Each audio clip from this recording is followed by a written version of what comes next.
What's up, guys? Thomas Mott here alongside Josh Davis. Welcome to the Wednesday Link Live. And Josh, you probably saw, people who are in the chat probably saw, the Eagles have made another roster move, this time losing somebody, and it is Avante Maddox, as he is a cap cut casualty. Adam Schefter has it up on your screen right there. They released Maddox after 6 seasons. He had a $9.6 million salary cap hit for 2024, but in reality, Philadelphia's only going to save about $2 million towards the cap, so it's not like a massive save here, Josh. But the latter part of this tweet says the two sides will keep talking and are open to a reunion, meaning he's likely going to come back to Philadelphia for a much cheaper, team-friendly deal. What are your initial thoughts here on what's happening with Avante Maddox? Yeah, it's kind of crazy. I mean, it's I guess it's starting, right, or it's already kind of started, but you begin to get a lot more releases or official news and just things like that. A lot of them. Yeah, it's like it was expected. I guess it's not too shocking necessarily, because like you were talking about, and we've mentioned several different times, it's the fact that Maddox can't stay healthy. And like, there's an emotional tie, certainly for me. And I think a lot of people have like, okay, it's Avante Maddox, and like, he's been here in Philly, and, he kind of embodies that way. But, again, it's like, you can't really, you just can't bank on him. And so if he can't be on the field and be productive, then it's what have you done for me lately, or just really anything in general. So I don't know. I'm curious to see, how it ends up playing out. He could certainly come back too. I mean, the report is, obviously if you get a cheaper deal on that side. But yeah, right now you're looking at not having Maddox. And also, I don't know if they said before, there's the possibility, I suppose they could designate him as a post June 1st cut. So you'd save a little bit more money in that way, but I don't know what. And so I guess we'll see on that side of where they're going to go with it. I'm being told that I sound weird. I'm trying to here. Let's see. Does that sound normal? Everyone in the chat? Everyone says I sound like I'm inhaling helium. Do I sound normal to you? You've been good for on my side. It seems fine. It didn't change. Right. I just replugged back in the old microphone. We'll see if it works. If I still sound like I'm super high pitched, let me know down below in the comment section. We'll try to get this thing figured out. Know. I can also pull it up. Your live is really glitchy on your side, Thomas. Sounds high pitched, laggy. Coast sounds normal though. It's almost like it's sped up. Huh. I do not know what is going on. Oh, someone just sounds said clear to me. Better. So. Let's make sure it sounds better here before we continue to roll. Okay. I think someone's saying it sounds. I got one person saying it's better. Bueno, he fixed it. All right, we're good. Okay, so back to the regular schedule process here. Yeah, I agree with you. Nothing shocking here. I think what's shocking is the rest of the National Football League, like the Buffalo Bills, for instance. Veteran safeties and veteran corners are getting cut left and right. Jordan Poyer, and once an Eagle who was released by Howie Roseman, his rookie contract during his rookie season, is now available. He's 31 years old. I mean, there's a lot of guys over the age of 30 who have been released, and it's really going to be interesting to see what Philadelphia wants to do in terms of fixing the safety position. Do they want to go for somebody young in the draft? Do they want to try to make a big-time trade? Do they want to go get somebody who's a little bit older and a little more experienced? I don't know what they're going to do at safety, but the fact that it's gotten to a point where all these people are getting released is fascinating for one point, but also really, really good news for Philadelphia, because they're going to have options. They will have most likely 2 starting new safeties, and for sure a new starting nickel cornerback. I know a lot of people are saying Isaiah Rodgers is the answer here for Avante Maddox being let go. Do you think that's the case? He played a lot of outside cornerback, a little more slot cornerback in college. Where are you at on Isaiah Rodgers? Yeah, I think that it is interesting, because I think that the natural fit, and like we've talked about a couple different times, is the outside. Right. Again, because of where he's played and the very limited in the slot. But I could also see the argument too, because of his size, and depending on where you go with, corner, whether it is get another free agent or in the draft. I'm going to keep saying it until we get to draft night. Probably. I don't think it's going to change, but Quinyon Mitchell is my favorite selection there. Certainly after the combine. I mean, he just lights out 4.33. The strongest in terms of bench press at the corners. So he just improved his stock. I mean, I don't think it's realistic at this point that you get him at 22. You'd have to trade up. But still, again, whatever you do there in the draft, I think it could dictate. If you get a bigger physical corner and you say, hey, let's go Slay and that other corner on the second corner slot or spot, and then you have the slot for Rodgers, then sure, you could go with that side. But he does have experience on both. And, it's never a bad thing to have that hybrid flexibility and be able to play at multiple spots. So I like that element of it. But if I had to guess right now, I would assume that they're going to try to make him play the slot, especially with this move of Avante Maddox. Again, not super surprising there, but you kind of already have the pieces in play to say, hey, can we get Isaiah Rodgers to be the guy? great if he can. If not, we still have the option of him being a depth piece on the outside. Keep an eye on Kenny Moore as well, the Colts free agent. He's now technically available, one of the better slot cornerbacks in the league. Philadelphia was reportedly interested in him at the trade deadline. We've heard that the past couple of seasons. Didn't obviously make it happen, but Kenny Moore would be another option to go ahead and get if they want to add to the overall pool and if they don't bring back Maddox. But again, it sounds like they're just going to bring back Avante Maddox. Like they're just going to bring him on a much more team-friendly deal where they don't owe him $9.8 million against the cap, or whatever number it was, and that way Philadelphia has more maneuvering room. We got to be honest here, though, Josh. They have money. Like, they have some serious money to go out and make some $44 million plus is a ton of money. And now Kelce being gone, we can talk about that, frees up maybe an extra, $500,000, maybe an extra $1 million. Like, it's almost $45 million in cap space. And we know how he's going to be aggressive. And despite what happened at the latter end of the season this past year, the offense is going to remain basically the same with a new offensive coordinator. So hopefully better, which once one of the top scoring teams in the league, 11 weeks into the season. Yeah. But you should also put a lot of money into the defense. And if they're able to do that, this can be very, very interesting in terms of how many people they can sign with a $44 million deal. Like, for instance, today, I saw the report saying that JariusSneed is going to cost you $20 million a year. It's like, okay, you could sign JariusSneed after you trade for him and still have $22 million left over to go for somebody who's $10 million a year, $15 million a year. They got some spending power. Yep, there's a lot of options, and again, it's a good place to be in. I'm going to be curious, and that's what we're all interested to see. And next week's going to be crazy, wild, ridiculous. It's just going to become unreal, but it's exciting too because as we start to build this roster, and like you talk about, there are options. And so I'm with you of the sense of like you have the ability to go out and get a bigger move. Right. I can't imagine that you're going to go and make a trade in the sense of like, okay, you got to get rid of draft capital and sign someone, if you're going with a JariusSneed in that instance. However, like the idea of spending bigger money for someone, I'm totally on board with that. Like to me, it feels like it'd be more of a safety, at least what I'm leaning towards, a safety linebacker type of scenario. Maybe you try to go for both in free agency, and then less on the corner position, just with, a couple being the more mainly top guys getting franchise tagged, and then see what you could do possibly in the draft and go that route. That would be my pick. But I mean, honestly, I said it, yesterday as well, but like to me, Xavier McKinney makes a ton of sense at safety. I know that's going after the top guy, and certainly with cap space and all this other stuff, you might not be able to compete with the top teams if they're saying, nope, that's who we want. We're going to pay him whatever and just move on. But that would be my top preference. But I don't know. Again, with Fangio, the way that he utilizes safeties and linebackers, those are kind of the two spots for me. But do you have a favorite? I guess I know there's a ton of great options out there, but do you have a favorite free agent or like one guy that you're like, man, we just should really go out there and target that dude?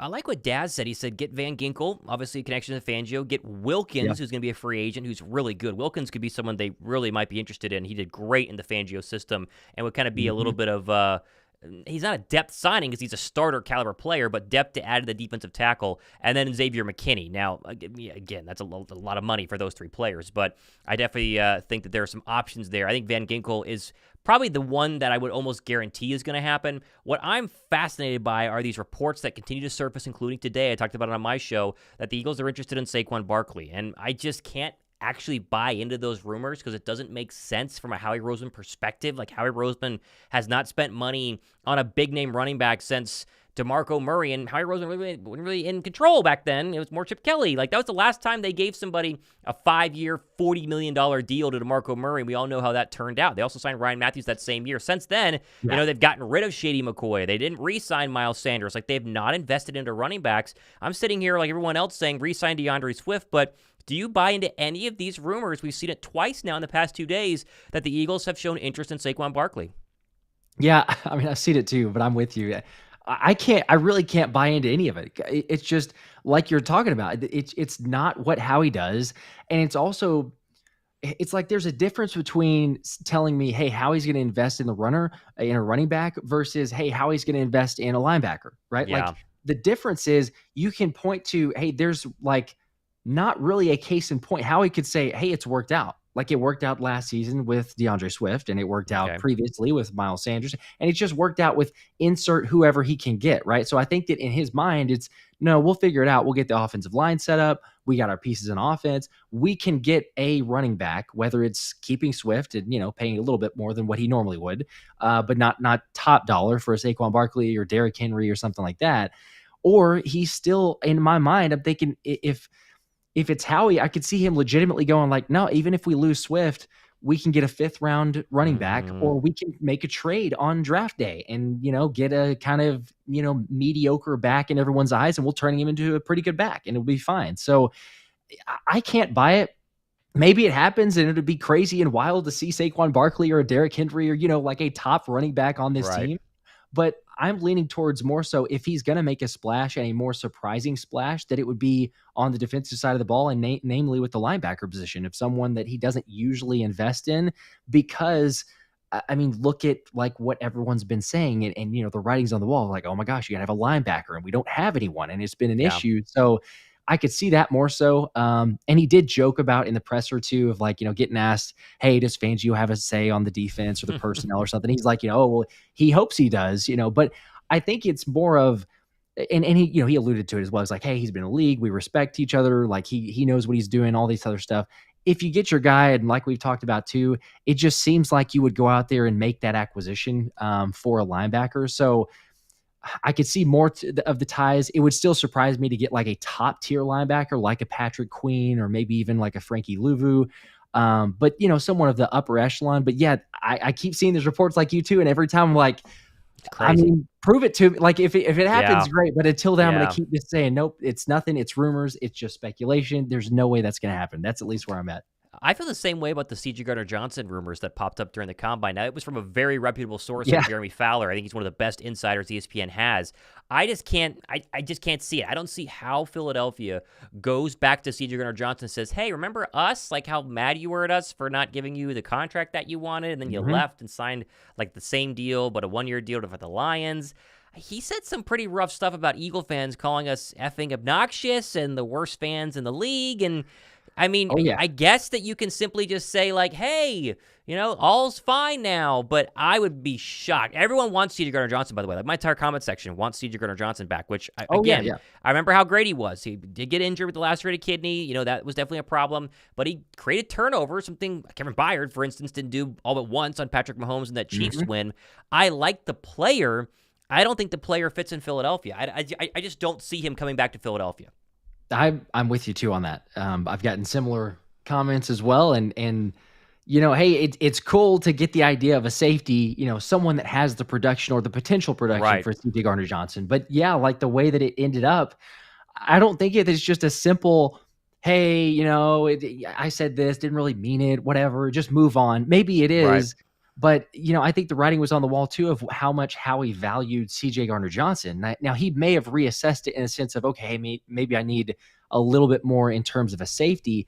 But I don't think it's specifically with CJ Gardner-Johnson. Like, I think it's, let's look at one of these other dudes out here and bring him back. So maybe, maybe we're wrong and there is a possibility. But sometimes I wonder, and we've talked about this also, but it's like, this time of year, maybe more than almost any other, except you could possibly say like the trade deadline or something. But the rumors and speculation are just overwhelming because it's some is true, some is agents trying to get their guys' value boosted up. Some of it is legit of a GM trying to say interest because they want to get another team that is a competitor and thinking about going there, just a bidding war in a sense. It can go all over the place, and so. I don't know. There might be a little bit of a truth in terms of, hey, how much is he looking for, right? Like how he's going to leave no stone unturned. So I wouldn't necessarily doubt it and say, well, is that an impossible notion? Probably not. Everything's possible. But I would say there's a lot of other guys that I would bet. If I'm putting any money on it, there's a lot of other safeties I would say that Howie goes with or lands on the Eagles before CJ Gardner-Johnson. I think we got to keep an eye on Cam Curl from Washington because my one problem with the safety market right now is besides Xavier McKinney and CJ Gardner-Johnson, who we just talked about, probably not going to happen, at least in our opinion, there isn't a lot of people under the age of 20. Like Justin Simmons could be available if you trade for him for the 5th-round draft pick. You give him a 2-year contract extension. I love Justin Simmons, 31, right? I mean, age is a serious thing. There is a very small group of players who aren't quarterbacks who have elite seasons after the age of 30. It's a very small group. Fletcher Cox is a good example of that, and of course Jason Kelce. Like, those are two unicorns in what is a normally pretty bad thing. When you turn 30, your production goes down. I think Brandon Graham's a good example of that. He had kind of one good season over the age of 30, and since then his production has slowly declined. He's more of a role player, the Chris Long role, if you will, than we've seen in the past. So if they can't get McKinney, I think Curl's the next best option just due to the fact that the age is what you want. Unless the Eagles are fine with giving 30-something-year-old Jordan Poyer a one-year deal to try to win a Super Bowl this year,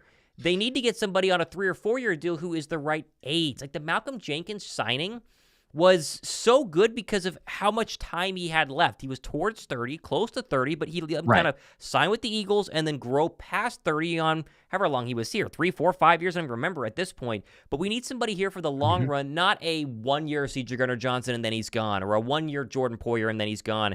Cam Curl is somebody that Christian Navarez just mentioned could be something pretty interesting. Signing McKinney or Curl, book it.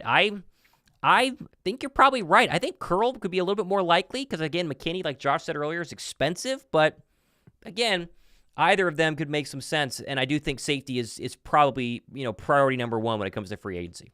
Yeah, I'm with you there. There's definitely priority on it. And I was talking about it a little later in the show, probably coming out tonight. But, yeah, I was doing research of the similar sense. And a Malcolm Jenkins was 27, about to turn 28, I think, whenever he was turned in. So it's like, yeah, you still have a lot of prime left. And he got into 30, sure, but he was still effective enough. But you're getting him for those first 3-ish seasons. So I think that, like, to your point, if you're going to get a safety, it's got to be like 27, I think, in my mind, is about the oldest. Maybe you could look at a 28. I know there's a Jamal Adams out there, and like, do you want to go with that because he was released? But he's already shown some decline. Maybe it's the system, but then, you're still going, well, it was a Fangio flavor, not the exact same. I know Clint Hurd is not Fangio, but they're together now, so there's some connection you can go with all over the place. But yeah, whenever you look at it and say, hey, who do I want to sign for safety?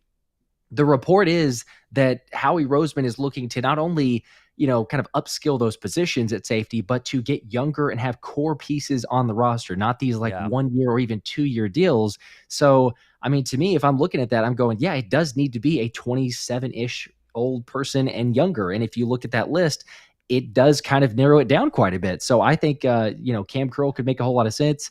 It's crazy. And it does also make you reflect too with the news of Jordan Poyer.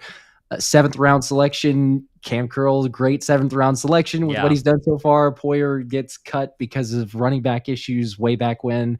But hey, it's hindsight's 2020. We, sometimes you miss, you don't hit on everybody. Certainly 7th round picks in that sense. But I don't know. Whenever I saw the news, I saw a lot of people reacting to the news about Jordan Poyer and saying like, "Oh my gosh, hey, we should bring him in. Could be a potential stopgap." I'm not totally opposed to stopgaps at times. Sure. But like, it feels like we just went over this and we've got some age to begin with. Is there any inkling on your side of like, I guess, positivity of trying to potentially sign a Jordan Poyer, or are you just out on that? I'm not out on anything, and this can lead us into the Hassan Reddick conversation because I'm curious where you're at on the whole trade news and the age. Obviously, you'll have Hassan Reddick, but the only way that you sign Jordan Poyer is if you are 100% sure you're going to win a Super Bowl this year, that you're going to compete for a Super Bowl this year. And while we think that they can, I don't think there's any Eagle fan that's like, we have a top 2 team in the league right now. And I'm very pro Eagles this year. Like, I'm very high on the Eagles. They should be the best team in the NFC East. They can definitely compete, but we feel very differently about this year's Eagles than we did even going into last year. I mean, last year, we entered 2023 saying the Eagles are the best roster in football. They're going to be the best football team by far. No one's going to be able to stack against them. They had a great offseason, a great draft, and they were going to dominate, and they ended up not. We feel worse about the Eagles this year, and Jordan Poyer feels like a last year signing when you just needed 1 year out of a guy who would be a veteran on the backside of that defense, kind of like what they hoped Kevin Byard would do. And then, of course, that didn't work out. But I don't know if he's just if he's a guy that makes sense, because I think he wants a 3-year deal. He's probably going to want 2 to 3 years. That way he gets a little bit extra on the backside. That way, in case he does struggle this season, there's still some money to be made. I just don't see it happening. Jeremy Chinn's name is not brought up a lot. I don't think he was tagged. I think he's still an unrestricted free agent, right? Yes, yeah, he is. See, there's someone who's there's a name out there, yeah, 26. overplayed his rookie contract, wants to get paid, doesn't need to be paid the highest safety in the league, get him in the top 10. I mean, and again, he's 5 years younger than Jordan Poyer, 5.5 years younger than Jordan Poyer. Yeah. Just makes too much sense. And honestly, that's kind of where I'm at with Haason Reddick. I want Reddick back, but if Reddick wants $25 million a year, see ya. Like, I mean, at the age that he is going to be, which I think is 31, it's just not smart to give a 31-year-old top 5 money at any position unless they're a quarterback. And I hear these rumors about the Texans and the Patriots. That to me makes a ton of sense. 2 guys that need pass rushers, they need defensive players, they have a ton of cap space. They can sign Reddick to a 3-year deal at $25 million, make him happy, and it won't even break the bank because both of them are probably not Super Bowl contenders. Maybe the Texans, who knows? But that's where I'm at with Haason Reddick, and the same thing goes. I don't want somebody over the age of 30. Unless you're signing to be a rotational pass rusher kind of guy, which Haason Reddick is not. He's a starting pass rusher. Unless you're signing a rotational pass rusher from the Chris Long role over the age of 30 for me, I'm out this year. And that goes for Derrick Henry. I would love Derrick Henry, but if Henry wants big-time money, top 5 running back money, sorry, you're over 30. Like, it's got to be something the Eagles put their foot down on this offseason because the age has been a problem as of late, and we can't keep doing this and giving people giant contracts who are a little bit older. Yeah, I totally makes sense. And there's always a little double standard to everyone's arguments, I suppose. So I'm totally with you on almost everything as far as the age, except for, and this, I know this goes against it, but with Haason Reddick, I really think that you have to get something done. I don't know. With what I've seen so far, I know there's a potential market. Yes, there's some, decent options.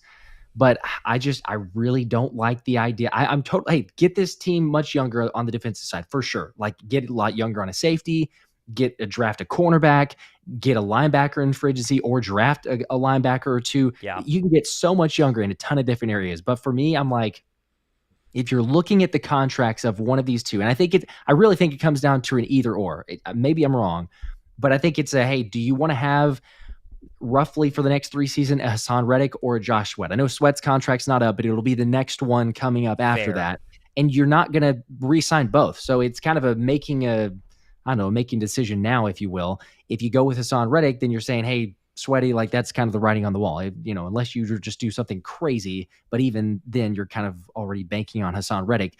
But to me, I'm like, that is, I don't know. That's the one veteran and the one presence that I would say I still think another year or 2 he can be very productive. I hear you, and I know the whole argument of age, and I usually side with that. But 29 now, 30 in I think September 22nd, he turns 30. I don't know, just the way that he has played. It's a different type of.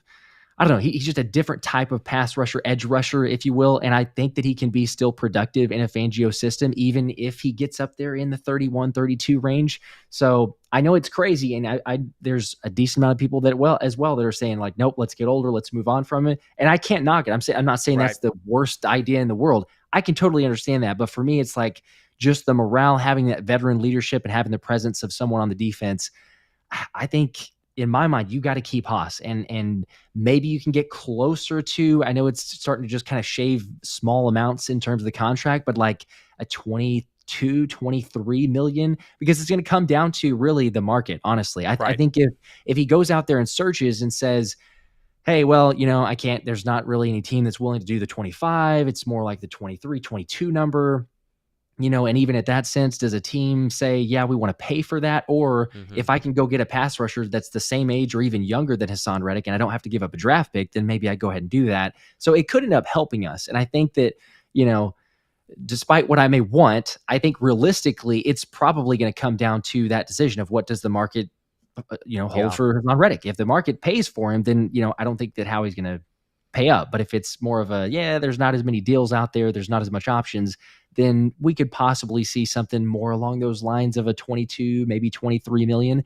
And I would be okay with that. Again, I can understand the knock against that or the counter argument, but for me, that's the one guy on the defense that I feel like it would make sense of re-signing, getting him back here, maybe a 3-year deal like you were mentioning, and somewhere close-ish to that 23 million a year. I could see that getting done. Let me ask this. Okay, New England offers you 34 overall. Are you going to turn that down for Haason Reddick?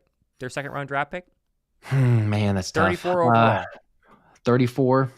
Yeah, I guess it does depend on what the second round pick is. Not bad, right? I don't know. It's not bad. It's not bad at all. I'm totally with you. It's just, gosh, I just struggle because I'm like, I know that Sweat can be good, and the analytics say he was better than what the stats say in terms of sacks. But gosh, I don't know, because I go back, like, who's your proven pass? You know, and I get it, the age, you can draft someone there too, but it feels like, I know we're not like, hey, let's just mortgage the future to try to go with like one season. So I totally get that, but I don't know. I would struggle if it's 34. Man, I don't know, that it makes it tough, but I'm still might even lean towards like, I need a little bit more to be okay to go with Hoskins.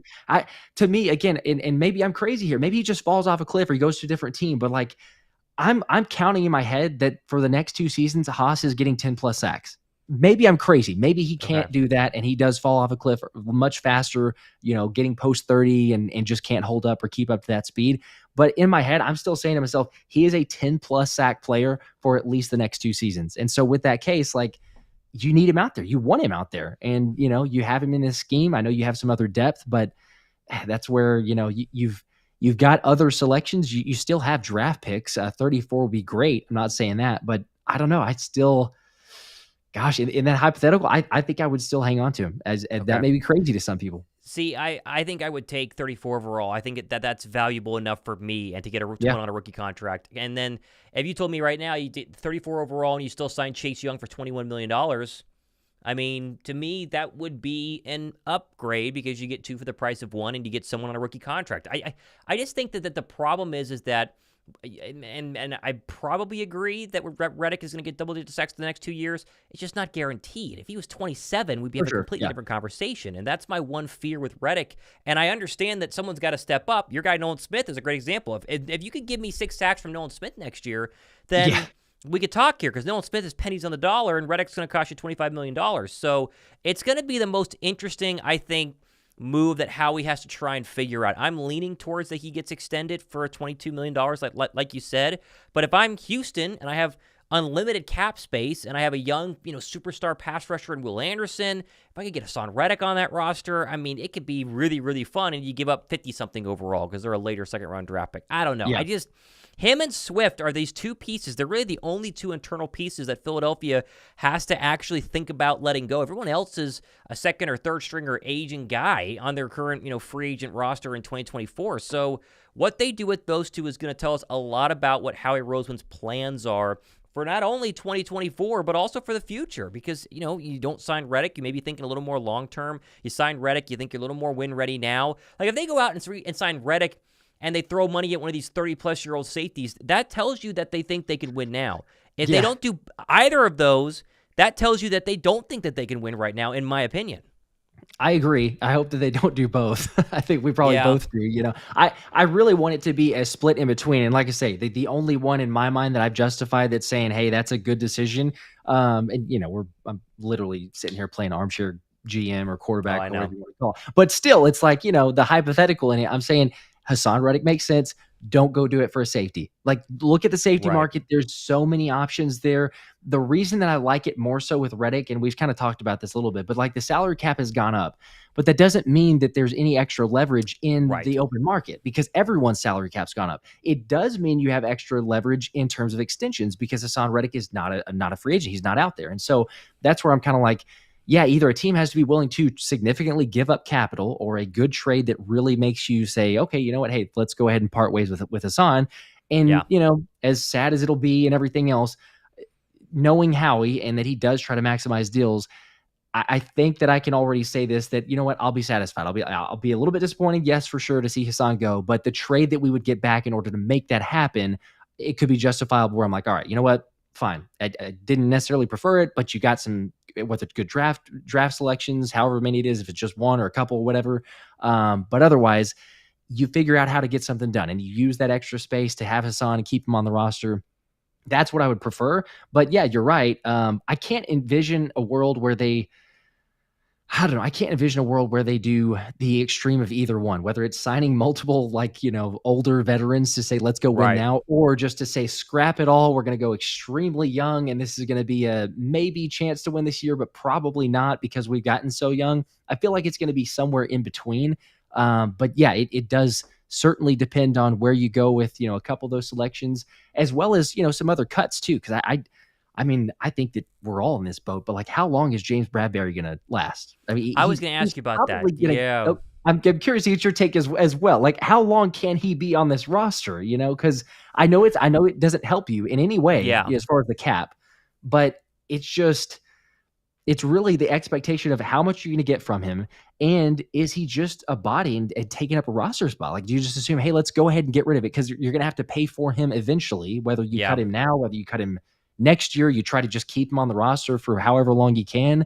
I don't know. Do you think that he ends up getting cut within this offseason period at some point, even if it's post June 1?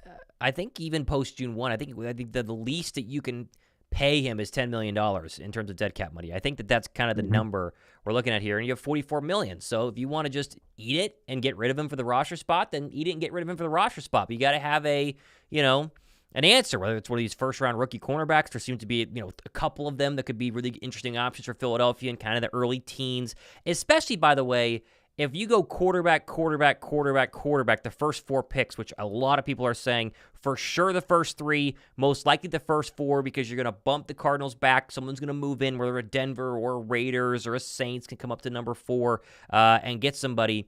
If that happens, then everybody starts to kind of stagger back, and then you got to get tackles and pass rushers and the elite receivers in this draft. Marvin Harrison Jr. have to go. You could see one of these elite cornerbacks sliding because a lot of these people early in the draft, like in Atlanta Falcons, might want a quarterback, but they don't need a cornerback because they got A.J. Terrell a couple of years ago. So they're going to have options there, but whatever you do with James Bradberry, just make sure you have a plan. And it's not like we hope Kelee Ringo is good. Either they know Kelee Ringo is good enough, okay, great, get rid of James Bradberry. But if Kelee Ringo, if internally, if Vic Fangio looks at the film, and if the people on the staff look at the film and they go, Ringo's raw, and he might not be ready. You cannot go into this season with a liability on one side of the football field because we're in the modern NFL in a passing league in a division full of really good receivers. You saw it last year. People turned and threw away from Darius Slay. Sometimes, a lot of times they did throw at him, but away from Slay and at Bradberry, and away from Bradberry and at whoever was playing nickel that day, and torched us. You've got to have solid cornerbacks throughout your secondary or you're going to get carved up in this league, and I just hope that they have a plan, whether it's releasing Bradberry or not, because if they keep Bradberry, they're clearly thinking that last year was an anomaly, and he is going to for sure get back to the normal James Bradberry that we came to know and love in 2022, and even before that, before he came to Philadelphia, and he was pretty darn good. I mean, he was, what was it, second-team All-Pro, got to the Pro Bowl, good player. Yeah. But if you get last year's James Bradberry, then I think you do have to cut him. It's just that question of, mentally, is he a little shot in terms of, the fear of the Eagle fans that we hear talked about all the time? Does he think he's going to have a big comeback chip on his shoulder type year? I don't know. I just don't know. Yeah, that's the $1 million or multi-million dollar question about JB and what is he going to do. I think he's done it, from pretty much all the comments. I'm pretty sure everyone is about in that same boat. But yeah, it's the question of how much are you willing to pay? How much are you willing to eat if you are just to cut him? And I agree with you. Yeah, you make a determination, or you learn very quickly what the Eagles organization feels about Kelee Ringo by making that decision very quickly.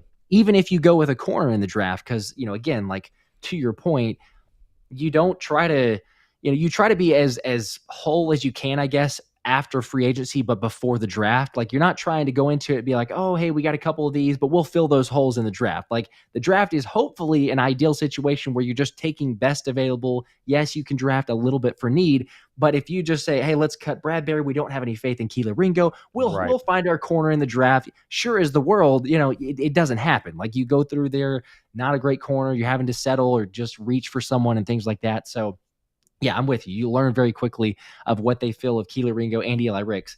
So we'll see. But I don't know. If they do decide to keep him, obviously I'm going to hope and I don't know if I could say I'd be optimistic, but I'm going to hope that he does well enough. But there's no belief. I mean, there's absolutely zero belief on my part that James Bradberry can be there. But again, like you said, I mean, he did prove that he was a second team All-Pro for one season, and maybe he can get back to even half of that level.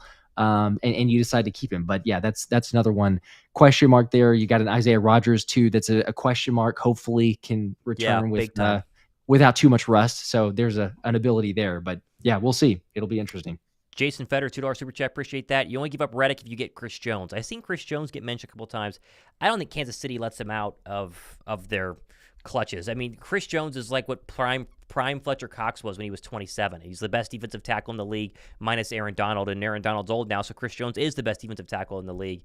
You don't let those walk away. Big reason why the Kansas City Chiefs are back-to-back world champs. I'd be shocked if he's on the free agent market. If he is, I mean, Howie would call him. That they would. They give all the money in the world for Chris Jones, but yeah, again, when you have prime Aaron Donald, when you have prime Fletcher Cox, you're not letting that kind of person go. And let's be real. Defensive tackle should not be a major concern for Philadelphia. You talked about Christian Wilkins earlier. He's a luxury. Yeah. They should have their defensive tackles, solidified. 2 first-round draft picks the past 2 years. You shouldn't have to go get anybody. Milton Williams is still there. Like, they should be okay. So let's just hope that they are okay and that Jordan Davis is better in year 3 and Jalen Carter is better in year 2 because both of them disappeared pretty dramatically towards the second half of the season. Yes. Yeah, I agree with you. You want the being in better shape, obviously, for Jordan Davis and some potential weight issues or whatever the concern was on that side. But Clint Hurt, I think, is going to significantly impact that. He's been around the guys that have gotten into kind of the next level, and that's what he's been viewed as. So you bring him in for a reason. He's familiar with Fangio. Hopefully JD can be in that impact spot. And I think in a way there was report before last season, saying like, hey, Jalen Carter is impacting some guys more than they're impacting him, even though he's a rookie. And I think JD was one of those that fell into that category. Now, JD's great in terms of, from the reports and everything of like an accountability partner for Jalen Carter and being there. But at the same time, I think like, most of us could probably attest to, like, if you're going and you have a workout buddy or you have someone that you're going and doing it every single day with, like, it's a little easier to get motivated to say, hey, we're going to go and run sprints, or we're going to go ahead and do a little bit of extra work after practice, rather than just being by yourself. Like, all right, well, it's just me, like you're just not as much motivation there. And so, having his buddy there on that side, I do expect to take a step. And I mean, let's be honest, like, regardless of having, extra motivation on that side, it's time to prove it for JD. Like, he's been here. It's going to be 3rd season. He needs to take that next step. There was a little bit of progress, but to your point, it kind of died out towards the end of the season. The whole team did. But, you got drafted very high for a reason. And Howie had a lot of belief and had a lot of faith. And it's not to say that he can't get to that level. He's not ever, expected to be a sack master, getting lots of sacks in that issue. But still, it's be out there, have your presence felt, clog up the gaps, be a run stopper, push the pocket forward, things like that. And you just stop seeing it towards the latter part of the season. So yes, hopefully he can stay healthy. I think it'll make a big impact. And to your point earlier too about Milton Williams, I think that it's going to be a benefit, hopefully, that we do see Milton Williams more often, because you saw it very late in the season, but it was just a few glimpses. And if he can get a little bit more time, started in I guess earlier in the season, because it felt like it took forever to get him out there, I think he could be a significant player in this part too of the rotation, getting him involved. Questions I guess becomes too, like, how much is Fangio going to play him? Because he doesn't typically have a rotation as much as, like what we've seen in the past. But I wonder if it's more of like, do you think that's more of a Fangio scheme that you might see a little less of a rotation in the pass rush, or is it going to be, I don't know, overridden of sorts by it's just kind of an Eagles thing, so Fangio will adapt to that part? Is it any sort of, I think it's more of an Eagles two sides thing. Yeah, I think it's more of an Eagles thing. Now, again, with Cox being gone, it changes things up. And I mean, Cox likely being gone, it changes things up. But I do think that they're going to still rotate, although Jalen Carter should be an every down guy. I mean, he really should be an every down defensive tackle, and then you should have Jordan Davis in there for a lot of plays. He should be able to get after the quarterback. You see it briefly, little flashes here and there. He's not just a run stopper. But we know they're going to take a defensive lineman at some point in the draft. My hope is that it's later, that they can focus on corner. Like, I think a first-round corner is all but a guarantee. I mean, you go through the cornerback list, there are so many good ones, whether it's Quinyon Mitchell, whether it's Tyrion Arnold, both of which are massive. I mean, Nate Wiggins out of Clemson's like 6'2". I mean, he was also really, really big.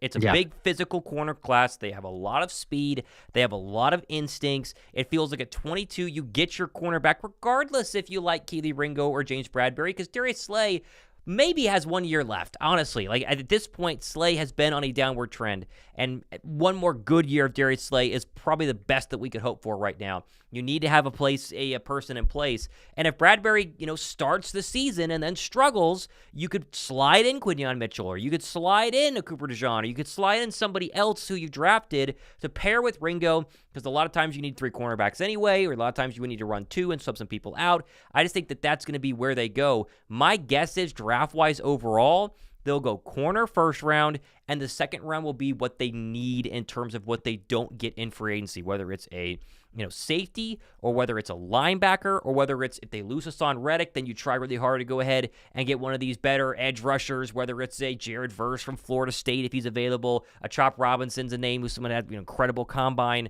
That's what you look for Philadelphia, and that probably wouldn't take moving up in round 2 to go get someone like that. Yeah. Chop Robinson, you mentioned, definitely had a crazy, insane combine. And really, a lot of, the athletic scores that we talk about, it's not that it's a guarantee of that of sorts, but you've seen recently, as of the last 3 drafts, of Howie Roseman targeting specific to, hey, you got a good athletic score, well, that just naturally bumps you up quite a bit in the eyes of the Eagles and Howie Roseman. So, but I like that. You not maybe official Thomas Mott guarantee, but it's just about, you said cornerback, almost a lock, as close to a lock. I think everyone's very happy to hear that. I will say that. It should be. It should. There's always the idea that they go best player available if one of them were to fall. And sure, I think that there's a very small list of non-cornerbacks who could fall that would make some sense. I think if Dallas Turner was magically there at 17, you could go up and get him if he's available. Byron Murphy from Texas would be very hard for Howie Roseman to pass up on, just because he's the best D tackle in this draft, and Howie Roseman loves D tackles. And if he's there at 16, just how we move up from 22 to get him, probably. But other than that, I mean, to me, there isn't another player on this overall or in this first round that you got to run the card up to go ahead and get. I don't think Edgerrin Cooper, is worth trading up for. I don't think, obviously, Jeremiah Trotter Jr., he's, a second, third, fourth round guy, wherever it's at. But I think you're going to have your pick of about 3 cornerbacks who are going to be available from 13 till about 25. And you can take your pick, and whether it is, a Tyrion Arnold out of Alabama, which would make some sense because they like the Alabama corners and the Alabama players, whether it's a Quinyon Mitchell, who just seems to be a freak. I mean, he screams absolutely freak. Is he going to be there at 22? I don't know, but that seems to be what he would expect the Eagles to do this year, especially since there isn't that superstar middle linebacker. Like, there's no Micah Parsons in this draft. I mean, you remember, Micah Parsons was a top 10 inside linebacker when picked, and he magically turns into a pass rush, which cost him $2 million today, by the way. So, that's my little vision on what's going on here. Brian Heffron, $5. I'm comfortable with a lot of Eagles needs. Be available through free agency. We'll use the draft for future players. That's also true, right? Free agent corner, with Jalen Johnson getting tagged and Sneed getting tagged, I think that free agent corner has died a little bit. I think free agent safety, free agent linebacker, and free agent defensive linemen are all very much alive. And then you go for draft corner. You'll get a draft, offensive lineman, and a draft whatever you don't get out of the people we just mentioned in free agency.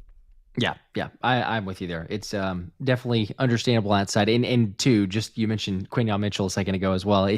There was also something I saw on Twitter of, since 2003, there's only been 2 players, and this is just regardless of like position, but 2 players at the combine that have run 4.35 or faster, 20 reps in the bench press, and 6 feet or taller.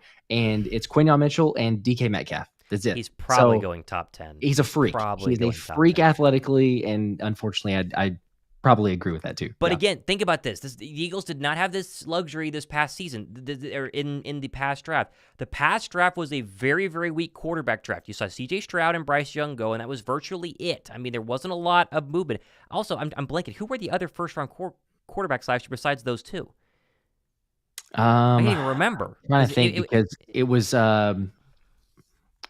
a surprise whenever Tennessee's I'm drawing blank on Tennessee's quarterback. Let me see. I'm blank. Oh, Anthony Richardson went too. Okay, Richardson went. About Anthony Richardson. But after Richardson, there was not another quarterback. No, there was not. So it was 3 in round 1. So this year, you're having 4 in the first 4 picks. It's a guarantee that you get the first 3, and someone is going to go get J.J. McCarthy or Michael Penix there in 4, and whoever of those 2 is not taken in the first 4 will be taken inside the top 10. You will have 5 quarterbacks inside the top 10 this year, and that means Quinyon Mitchell goes from being the 8th overall draft pick to being the 13th overall draft pick. And as soon as you get to 11, 12, 13, 14, 15, that's trade-up range for Howie Roseman, right? The same thing happened with Jordan Davis. A couple of years back, you move up to 13, 12, whatever you need to get, you get your player. That's the beauty of this draft, is there is talent all over the first round, like there's been the past couple of years, but you're going to have so many guys who are going for quarterbacks, and that pushes the rest of the skill players back, and it kind of recycles the draft and gives the Eagles a chance and the guys in the later round to get a higher rounded graded person than what you would normally get at 22, say, this past season. It's going to be very, very beneficial for Philadelphia. Yeah, I love it. I love it for sure. And shout out to the chat too. Jesse and Matt also saying Will Levis. That's who I was thinking of. But I know he was second round. But I was just thinking he was projected to be. He was the other one. Yes. I mean, top 20 even. And then it keeps falling. Yes. And you remember the viral clips of him with his girlfriend and, all the other stuff now. there. But ex-girlfriend, because it's like, hey. But anyway. Gotta get famous. There's still more likely that, there's going to be more quarterbacks this year. And to your point, that could be a benefit.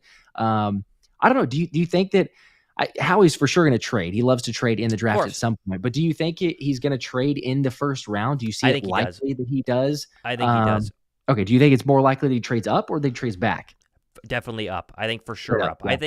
I think Howie has found out in the past, or proven to us in the past couple of drafts, that he has circled people that he loves. Jordan Davis is the best example. They loved Jordan Davis. They wanted Jordan Davis, and they kept it pretty hidden because we were not very in tune with, like, the Eagles and Jordan Davis. It's like gonna be their guy. We kind of had, maybe Fletcher Cox getting a little older. I don't know, but it was not like a big Jordan Davis, because we all thought it was going to be Kyle Hamilton, which in the end it should have been. But Howie clearly loved Jordan Davis. He thought Baltimore was going to take him, and he bumped up. I mean, that's a great example. And same goes for Jalen Carter. It was very clear that Carter was their guy, and they had to sit there and pray that the Atlanta Falcons wouldn't take him. And as soon as Atlanta didn't, it was like, ahead of the Bears, get me done, get him. I think Howie circles his people and tries to make sure that the first rounder is a guaranteed star. And while he's missed out of Jordan Davis, so far he hasn't been a star.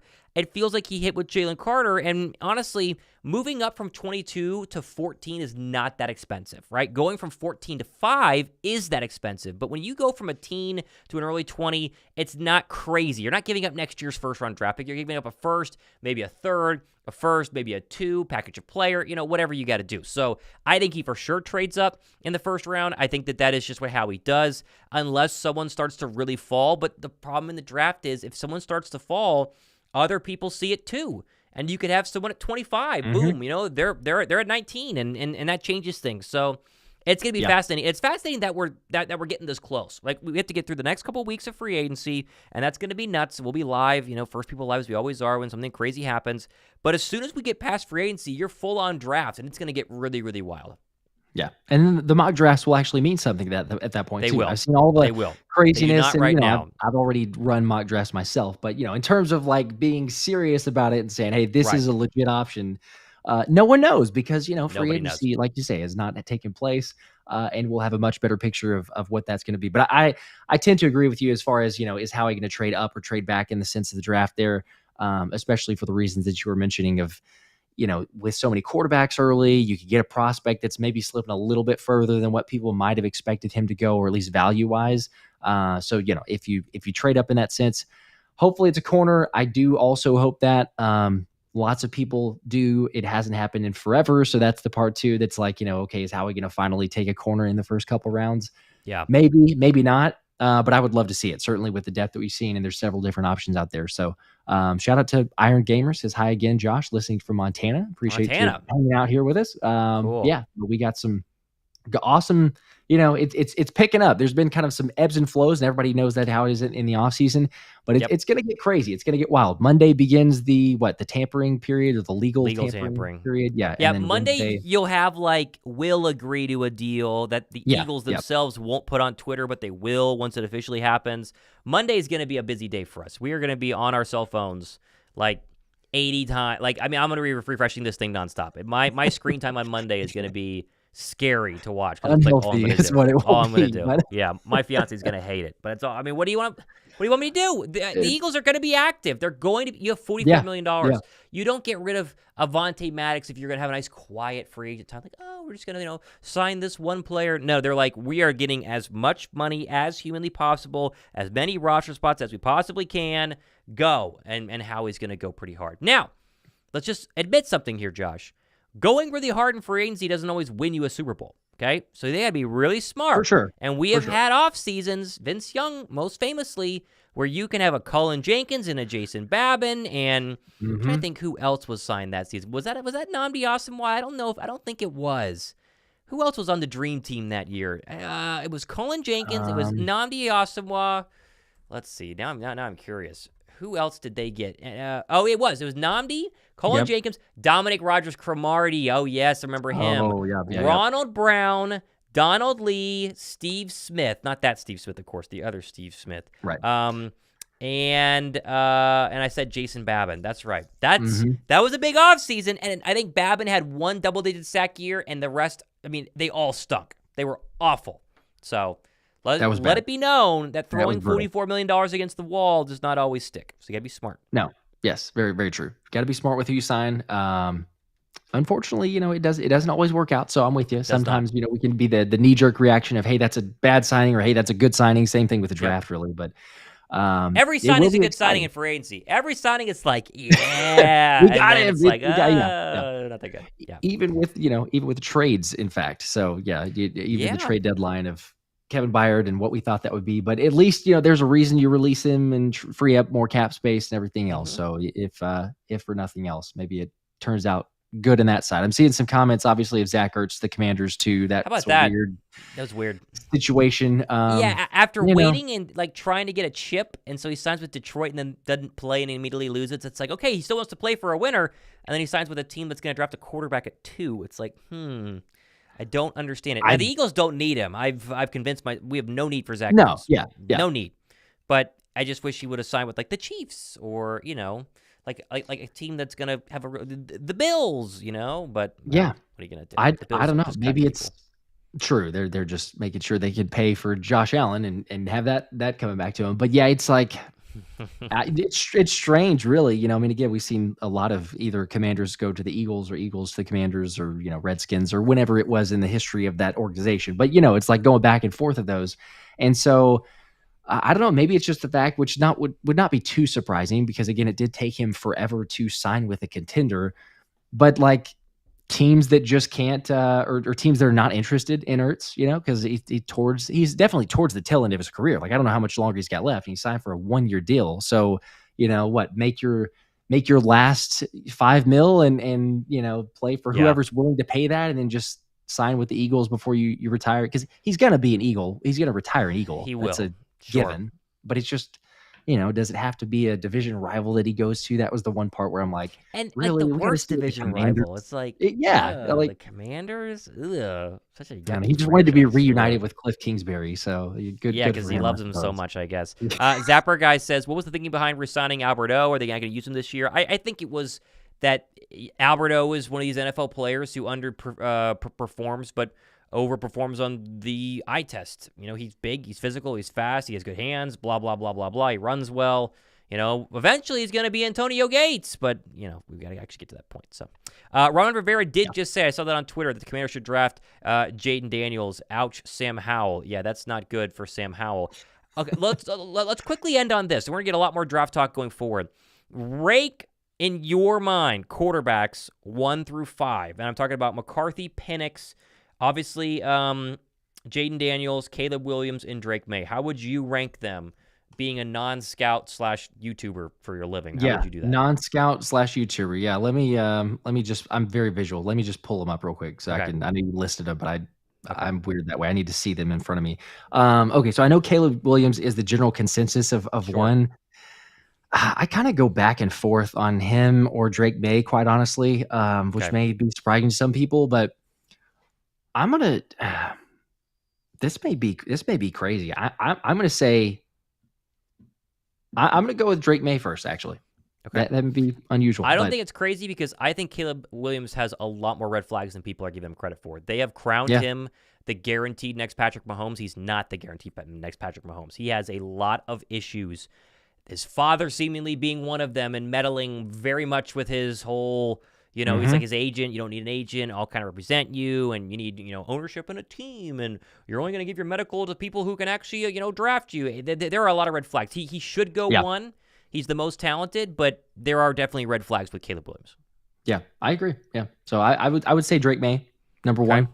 I don't know. It's all a kind of a guessing game and of the sort since we've not seen him, but Drake May one. Everyone's so high on Caleb Williams, and that's the part where it's like it feels weird not even putting him at 2, but I think he's got to be at 2. Probably 2. Probably, yeah. 3, I'm gonna say. I really think that Bo Nix is going to be better than some people think. I might put Bo Nix at 3 and then put Jaden Daniels 4 and then JJ McCarthy at 5.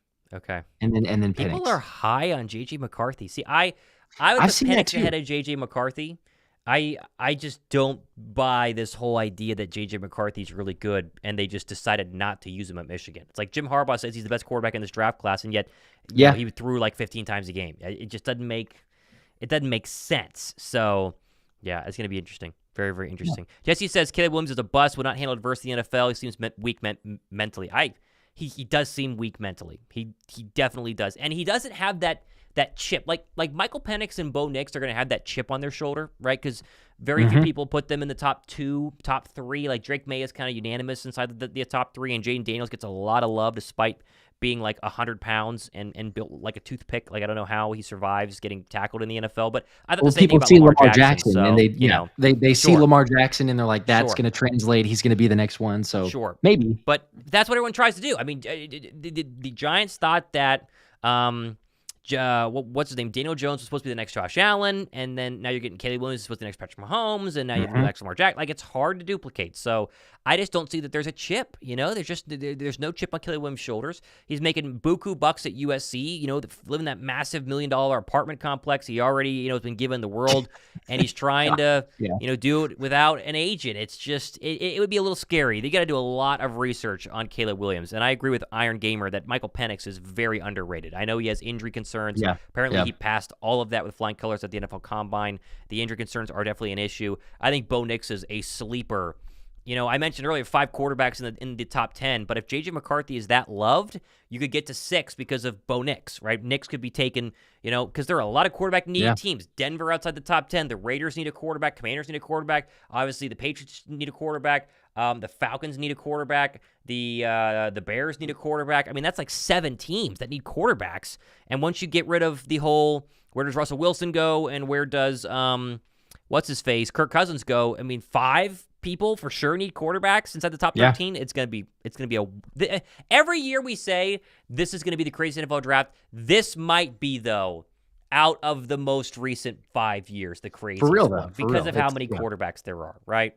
Yeah, there's a ton, and it's going to be unexpected. It's the fact that, like you say, there are so many quarterbacks, but very easily. I mean, you can see the rankings that I've seen from people that have tried to list, hey, where's and heck, we see it here in the chat section too. I mean, everybody's all over the place, and you can't totally knock it. You say, hey, if you pick Caleb Williams, that's fine. Like, that's the general consensus, but I've also seen a number of different people, whether you want to go with a Jaden Daniels or a Penix or Bo Nix or, you throw anyone, Drake May, it's so many different options. So, once it's draft night and someone makes a either crazy trade or takes a guy that's maybe ahead of others and it's like, whoa, hey, so-and-so is available. We didn't think he was going to be available here. It's going to be, all hell's going to break loose. It's going to be chaotic. So, and we will be streaming live. It'll be great. We will be. We will be live for that. Flipping the Bird says, Leo, Josh Thomas, love you guys. I watch you guys. Keep crushing it. I'm meeting Brian Dawkins this weekend. Hey, tell Brian Dawkins he needs to come on the show. We'd love to have him. Have fun meeting him. Tell him that we said hi. Appreciate that. Yeah, but that's awesome. That'd be fun. That'd be fun. Let's go. All right, we will be back next Wednesday. We are getting back into our rhythm here. Josh was on a cruise, and I was down in Key West, as you can tell by my sunburnt face. I got lots of comments on that today. So Josh did not go outside on the cruise, it appears, as his skin has not changed color. I was outside the entire time. No, it was actually weird. It was like rainy and cloudy almost the entire time. So with the exception of... You just drink and gamble. That's what you do on Pretty, cruises. pretty much, yeah. We lived in the casino basically, so there you yeah, go. But you can tell there was not much sun. So. Not a bad time. All right, for Josh Davis, I'm Thomas Mott. We're gonna sign off here. Go Birds! He's got a show coming out tonight. Got a show coming out tomorrow, as we always do. Be sure to watch those. Subscribe. We'll see you guys in the next one. See ya. We'll see you then. Go Birds!